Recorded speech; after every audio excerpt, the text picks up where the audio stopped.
Bonjour à tous, on se retrouve aujourd'hui pour une toute nouvelle vidéo. Mais juste avant de commencer cette vidéo, je tenais vraiment à faire une petite aparté puisqu'aujourd'hui est un jour assez exceptionnel puisqu'il s'agit des 1 an de la chaîne. Le jour où je vous poste cette vidéo, ça fait 1 an jour pour jour que j'ai posté ma toute première vidéo. Et je ne regrette absolument pas cette merveilleuse aventure. Je tenais du coup à réellement vous remercier d'être de plus en plus à me soutenir et à me suivre parce que voilà, ça me motive vraiment à continuer et j'ai absolument pas envie d'arrêter cette aventure. Donc voilà, je tenais à vous remercier vraiment. Assez blablaté, on va pouvoir passer à la vidéo. Dans cette vidéo, on va donc parler de mes opinions impopulaires. Alors c'est pas forcément un concept très original, il a déjà été beaucoup utilisé sur des chaînes anglaises notamment, mais j'avais vraiment envie de faire ce concept, et donc c'est parti. On va donc commencer avec la toute première opinion et on va parler d'un PNJ. Il s'agit du PNJ de Josh. Alors, je sais que beaucoup ne vont pas être d'accord avec moi puisque il y a beaucoup de joueurs qui adorent ce PNJ et qui le trouvent magnifique. Mais personnellement, j'ai pas eu vraiment de coup de cœur sur ce PNJ. Je vais pas dire que je le trouve pas beau parce qu'il est bien réalisé, il est bien détaillé, mais globalement je le trouve pas incroyable, voilà. On enchaîne avec la deuxième opinion et là je vais vous parler de deux chevaux qui sont de génération 2 et que pourtant j'apprécie plutôt bien. Il s'agit du Haflinger et du Lipizzan.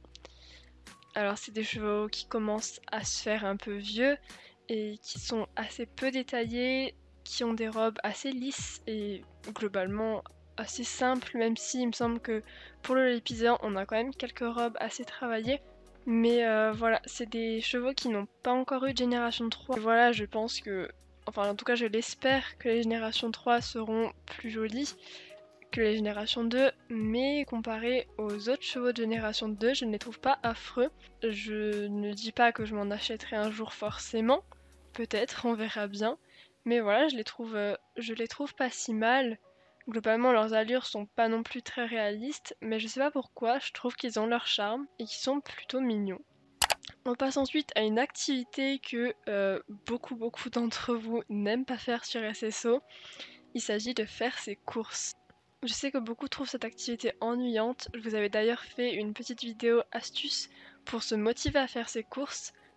Mais personnellement, j'adore faire mes courses. Je saurais pas vraiment dire pourquoi, mais le fait de faire mes courses, j'ai l'impression d'être assez productive parce que je vois le niveau de mon cheval qui augmente petit à petit et j'ai besoin d'avoir tous mes chevaux de mon écurie niveau 15. D'ailleurs, en ce moment, j'ai deux chevaux qui ne sont pas niveau 15 et que je suis en train d'entraîner et c'est la première fois que ça m'arrive que j'en ai deux à entraîner à la fois.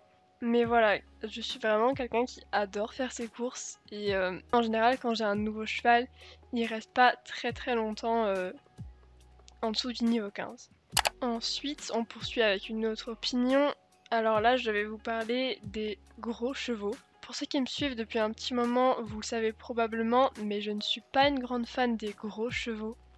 Alors je veux dire par là les chevaux de trait du type Percheron, Clydesdale et tout ça.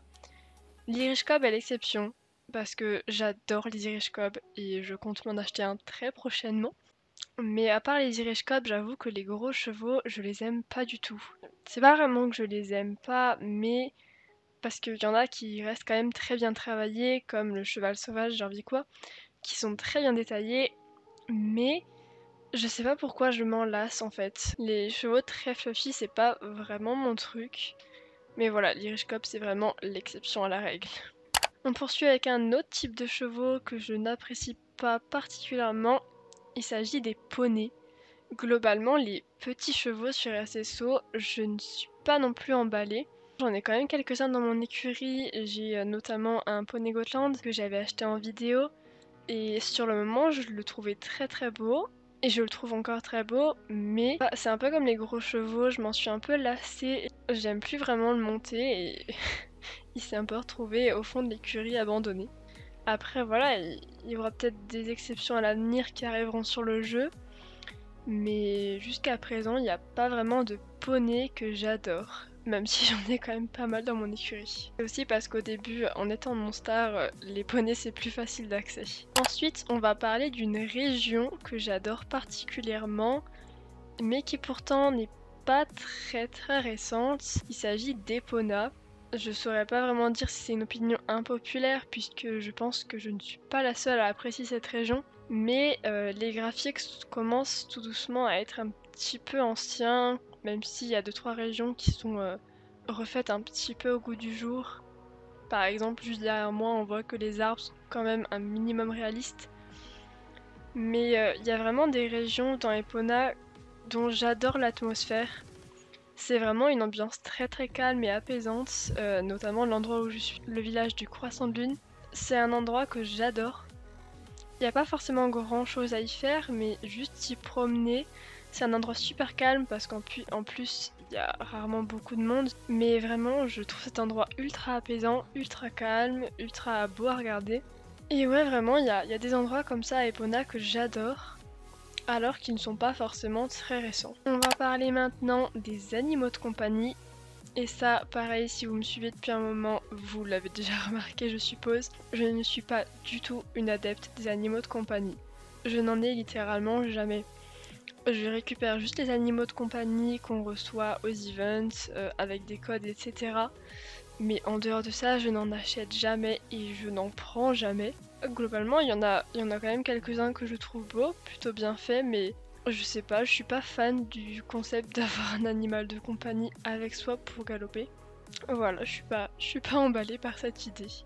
On poursuit avec les chevaux magiques, et ça, encore une fois, vous devez le savoir. Il y a quelques exceptions à nouveau, mais les chevaux magiques, je ne les aime pas particulièrement. Il y a par exemple Ayla, que je possède dans mon écurie et que j'aime quand même bien. Il y a aussi probablement d'autres exceptions de chevaux magiques que j'apprécie, mais globalement, je suis pas une fan des chevaux magiques. Voilà, les chevaux trop originales et qui font pas très réalistes, globalement, j'en suis pas fan. Voilà, je préfère les chevaux plus réalistes avec des robes plus réelles, on va dire. Et voilà donc tout pour mes opinions impopulaires. N'hésitez pas à me dire dans les commentaires si vous partagez quelques-unes de ces opinions ou si vous avez d'autres opinions impopulaires à nous partager.